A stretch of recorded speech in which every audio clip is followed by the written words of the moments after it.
May 13th, what a day to get together. Grab a coffee and let's get smarter together. So, our reality.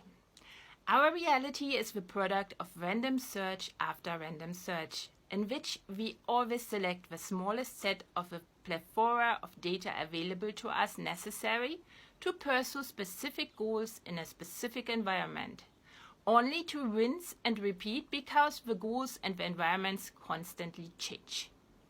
Since this is an energy-intensive way to exist, we are incentivized to continue engaging via dopamine releases for finding triggers for renewed data selection and word generation, like colors, scents, taste, etc. Dopamine is such a powerful reward that we will start to seek out those triggers consciously. We burn incenses, we light candles, we cook great meals, we paint rooms certain colors, dress in certain materials, we sing, we dance, do yoga, and so on and so on. Something that influences whether we use this powerful tool for our personal and collective advantage and how is culture. What choices our ancestors made will have influence on how their kids were raised and all the way down to how we are raised. Within minutes of birth, culture is an incredibly powerful shaping tool. You need proof? One of the standard cross-culture psychological comparisons that are made is one between people who come from what's termed collectivist cultures. The standard example here are the rice-growing populations in Southeast Asia, where everybody plants each other's crops and everybody harvests each other's crops, and 14 different villages are working cooperatively to keep the irrigation system going that comes from a mountain 20 miles away. People from a society that still maintains some aspect of a human economy in which sharing enables everyone to explore, and then on the other side, people from an individualist culture for which the US is the poster child. You show people from each the same picture and their eyes will follow completely different paths while taking the picture in and will stop at different elements.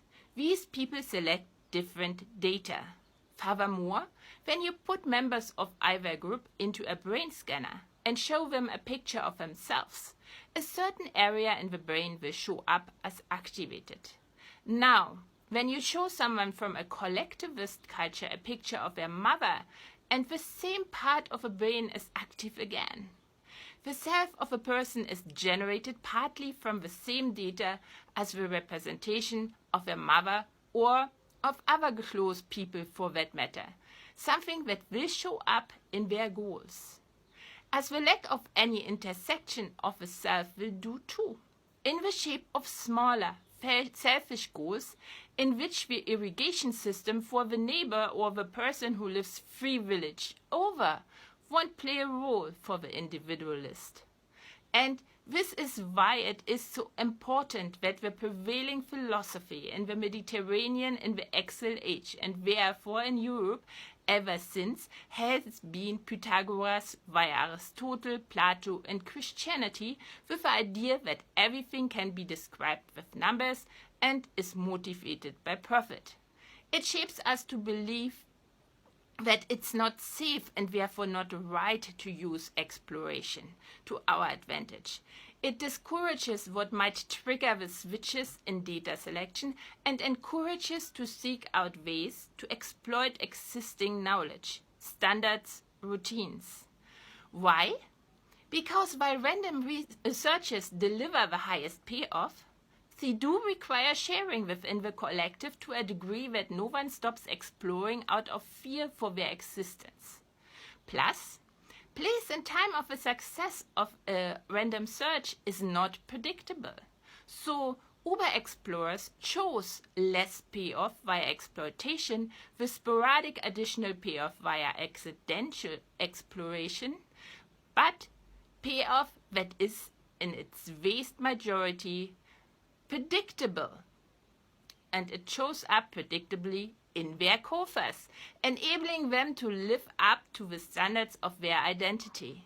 The side effects of this choice are loneliness, and a dopamine deficiency leading to mental health problems, but also to things like diabetes type 2. Be curious, explore, also known as think, make a habit out of thinking. Let's turn thinking into a movement. Like, comment, share, and follow lest you miss a single opportunity to improve yourself and society. And when you do, I see you next time at the coffee pot.